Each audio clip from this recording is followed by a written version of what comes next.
ಕುಂಭಮೇಳದಲ್ಲಿ ನಡೆದಿತ್ತು ಅಂತ ಹೇಳಿ ಇಲ್ಲಿ ಡಿಫೆಂಡ್ ಮಾಡ್ಕೊಳಕ್ ಹೋಗ್ತಾ ನಾನು ಹೋಗಿದ್ದೀನ. ಕುಂಭಮೇಳದಲ್ಲಿ ಎಷ್ಟು ಒಂದು 50-60 ಜನ ಸತ್ತಿದ್ರು. ಕ್ಯಾಪಿಡಿ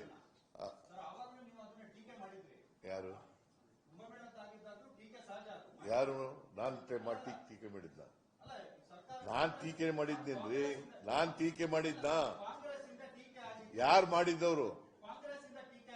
ಕಾಂಗ್ರೆಸ್ನಿಂದ ಬೇರೆ ನಾನ್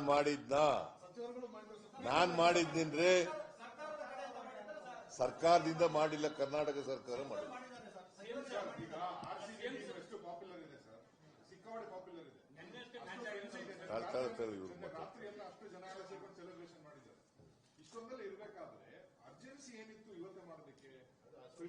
ನೋಡಪ್ಪ, ನಾವು ಕರೆದಿಲ್ಲ ಕ್ರಿಕೆಟ್ ಅಸೋಸಿಯೇಷನ್ ಅವರು. ಹೇಳಪ್ಪ, ಕೇಳ್ರಿ ಇಲ್ಲಿ.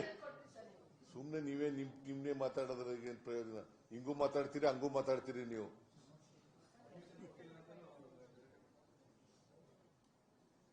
ನಾವು ಕರೆದಿರ್ಲಿಲ್ಲ, ಕ್ರಿಕೆಟ್ ಅಸೋಸಿಯೇಷನ್ ಅವ್ರು ಕರೆದಿದ್ರು. ಅವ್ರು ಇದು ಮಾಡಬೇಕು ಅಂತಂದ್ರು. ಅಲ್ಲಿ ಇದರಲ್ಲಿ ವಿಧಾನಸೌಧ ಮುಂದ್ಗಡೆ ಮಾಡಬೇಕು ಅಂತ ನಾವು ಪರ್ಮಿಷನ್ ಕೊಟ್ಟಿದ್ದೆವು. ಮತ್ತೆ ನಿನ್ನೆ ತಾನೇ ಮ್ಯಾಚ್ ನಡೆದಿರೋದು. ಇವತ್ತು ಹೇಳಿದ್ದಾರೆ ಮಾಡಬೇಕು ಅಂತ ಹೇಳಿದ್ರು, ಮಾಡಿದ್ದೀವಿ ಅಷ್ಟೇನೆ. ನೀವು ಮಾಡಲಿಲ್ಲ ಅಂತಂದ್ರೆ ನೀವೇನ್ ಬರೀತಿದ್ರಿ? ಮಾಡಲಿಲ್ಲ ಅಂತ ಬರೀತಿದ್ರಿ. ಅದನ್ನು ಹೇಳ್ತೀರಿ, ಇದನ್ನು ಹೇಳ್ತೀರಿ. ನೋಡ್ರಿ, ಈ ದುರಂತ ಕೇಳಪ್ಪ ಇದೆ. ಸುಮ್ನೆ ನೀನು ಎಷ್ಟಾರು ಮಾತಾಡ್ತೀಯ?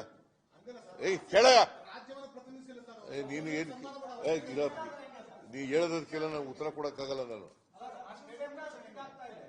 ಕೇಳಪ್ಪ ಸುಮ್ನೆ. ಈ ದುರಂತ ನಡಿಬಾರ್ದಾಗಿತ್ತು, ನಡೆದೋಗಿದೆ. ಸರ್ಕಾರ ಈ ದುರಂತಕ್ಕೆ ನಾವು ಮರುಗ್ತೀವಿ, ದುಃಖಿಸ್ತೀವಿ. ನಾವು ಇಲ್ಲಿ ಕ್ರಿಕೆಟ್ ಅಸೋಸಿಯೇಷನ್ ನಲ್ಲಿ ನಾವು ಪೊಲೀಸ್ ಒದಗಿಸ್ಕೊಡೋದು ಅಷ್ಟೇ. ಅಲ್ಲಿಗೆ ನಾವು ಮಾಡಲ್ಲ ಫಂಕ್ಷನ್.